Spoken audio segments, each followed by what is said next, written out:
São 7 horas e 31 minutos. O Ministério da Economia anunciou na noite desta quinta-feira a antecipação para o mês de abril da primeira parcela do 13º salário para os segurados do INSS. Serão 23 bilhões de reais injetados na economia para estimular o consumo e diminuir o impacto provocado pelo coronavírus. O 13º salário é pago aos aposentados, pensionistas e aos beneficiários que recebem o auxílio doença, auxílio reclusão, salário maternidade e auxílio acidente.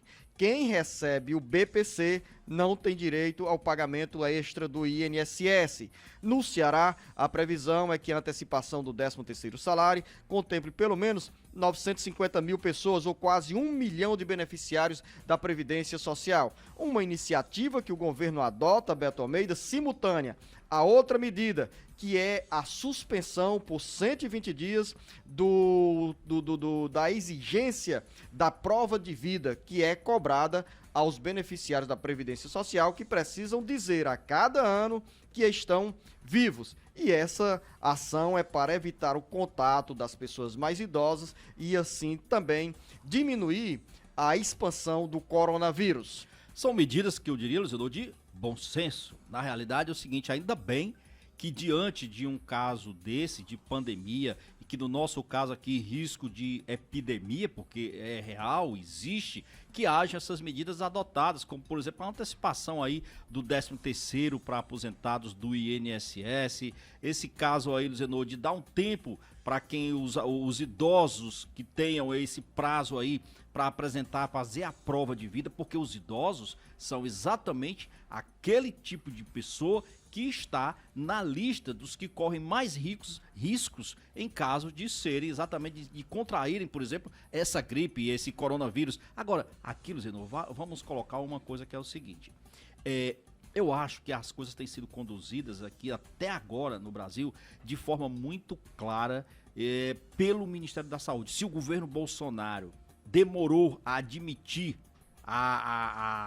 digamos assim, a seriedade do assunto, tratando no primeiro momento como se fosse uma fantasia, um exagero até de mídia e tal, mas o Ministério da Saúde tem adotado medidas que eu diria que são transparentes, medidas concretas, mas tem um fato que a gente precisa chamar a atenção aqui dos nossos ouvintes. Ninguém precisa entrar em loucuras, em ficar com medo de tudo. As pessoas só precisam prestar atenção, primeiro, na informação. Acho que informação hoje é tudo nessa circunstância que nós estamos vivendo. E nada de entrar em pânico. Principalmente, Luciano, pelo WhatsApp. Se você quer informação séria, entre, por exemplo, no site da Secretaria de Saúde do Estado do Ceará, entre no site do Ministério da Saúde, ou escute o rádio, porque o rádio não vai dar espaço para fake news, não tem meio tempo. Não se oriente pelo que você recebe nas redes de WhatsApp. Sabe por quê? Porque tem muita gente bem intencionada que acaba passando informação, e que essa informação acaba gerando pânico. Beto, boa, feliz essa sua exposição e essa sua recomendação, porque o que nós temos tido também nas redes sociais nos últimos dias, aqui no âmbito do Ceará, é semelhante ao que registramos há poucos dias quando enfrentamos a greve na Polícia Militar, que era um bombardeio de notícias falsas sobre ações criminosas. Agora são informações falsas que geram pânico nas pessoas. Nós temos presenciado o dia a dia com depoimentos, com um semblante de apreensão de muita gente que recebe e que se alimenta pelo conteúdo espalhados pelas redes sociais. Então, o jornalista Beto Almeida, você ouvinte, internauta, que nos acompanha pelas redes sociais do Ceará Agora, que nos acompanha pelas emissoras que retransmitem o Jornal Alerta Geral, a partir da nossa FM 104.3, da FM 107.5 na Grande Fortaleza. Importante, esse alerta feito pelo Beto Almeida para as pessoas não consumirem esse noticiário falso e que busquem informações em sites seguros, principalmente da Secretaria de Saúde do Estado do Ceará, do Ministério Público, do Ministério da Saúde, da Secretaria de Saúde do Estado do Ceará. São 7 horas e 36 minutos, em meio ao conflito político entre o Congresso Nacional e o Poder Executivo e em meio à onda de coronavírus que se espalha pelo Brasil, o presidente Jair Jair Bolsonaro, em rede nacional de rádio e televisão, na noite dessa quinta-feira, desaconselhou as manifestações programadas para o próximo domingo, que tinham por objetivo protestos contra o Poder Legislativo e o Supremo Tribunal Federal. Diante do avanço do coronavírus em muitos países, a Organização Mundial de Saúde, de forma responsável, classificou a situação atual como pandemia. O sistema de saúde brasileiro, como os demais países, tem um limite de pacientes que podem ser atendidos. O governo está atento para manter a evolução do quadro sob controle. Os movimentos espontâneos e legítimos, marcados para o dia 15 de março, atendem aos interesses da nação, balizados pela lei e pela ordem. Demonstram o amadurecimento da nossa democracia presidencialista e são expressões evidentes de nossa liberdade. Precisam, no entanto, diante dos fatos recentes, ser repensados. O momento é de união, serenidade e bom senso. O momento é de união, serenidade e bom senso, Beto.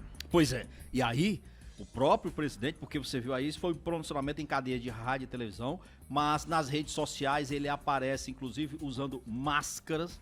Máscara, ele e a intérprete de Libras lá. Ao lado do ministro da Saúde, o Luiz Henrique Mandetta, falando exatamente, Luzenor, dessa necessidade de se ter exatamente bom senso, de se ter equilíbrio. E o presidente Bolsonaro, Luzenor, foi feliz, por exemplo, em recomendar, em sugerir que não houvessem as manifestações que estavam programadas para o próximo dia 15 de março. Sabe por quê, Luzenor? Porque você imagina uma capital como São Paulo, onde os casos de coronavírus lá estão muito, mas muito altos. Você imagina o que é reunir ali, por exemplo, 1 milhão de pessoas numa avenida paulista daquela, você com uma concentração de pessoas espirrando ali, em cima do outro, o risco que isso... Realmente, então, é o bom risco. senso que prevalece nessas histórias. Ainda bem que o bom senso está prevalecendo acima das querelas políticas. E hoje, Beto Almeida, há expectativas sobre o teste de coronavírus a que o presidente Jair Bolsonaro foi submetido, porque um dos assessores que o acompanharam na viagem aos Estados Unidos teve o teste positivo para o Covid-19. Covid-19, exatamente. O presidente, inclusive, está aí, Luziano, aguardando esse resultado e ele pode entrar de quarentena se o resultado der positivo para o coronavírus.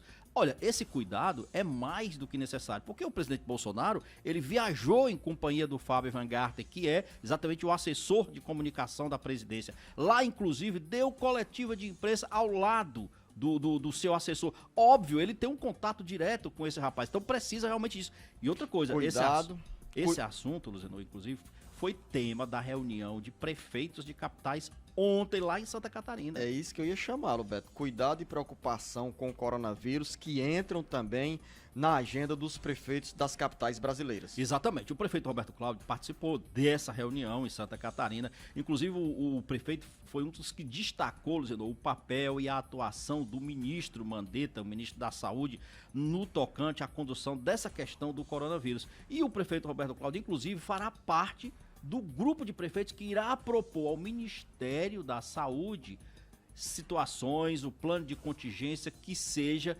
ideal também para as prefeituras. Porque uma capital como Fortaleza, por exemplo, citando o nosso caso específico, Fortaleza é uma cidade que recebe muito turistas, que aqui chega gente de todos os lugares e precisa ter um plano de contingência, apropriado, inclusive com a ajuda e liberação de recursos federais. O Ministério Público Estadual do Ceará, por meio das promotorias de justiça, já se antecipou e cobrou providências para o acompanhamento dos planos municipais de contingências para enfrentamento do coronavírus.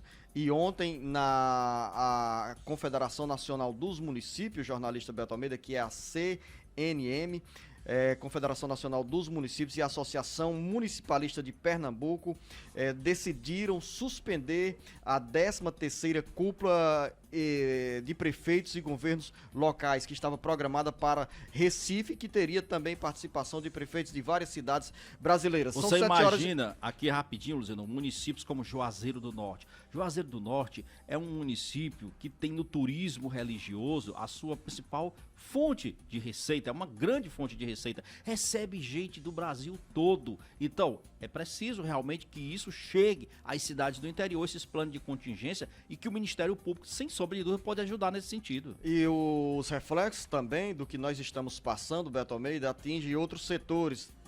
Você falou da área religiosa, eu citei aqui a agenda política da Confederação Nacional dos Municípios, mas tem também suspensão de eventos nas áreas cultural, artística e esportiva. Por exemplo, tivemos aí a suspensão das primeiras partidas pelas eliminatórias da Copa do Mundo de 2022.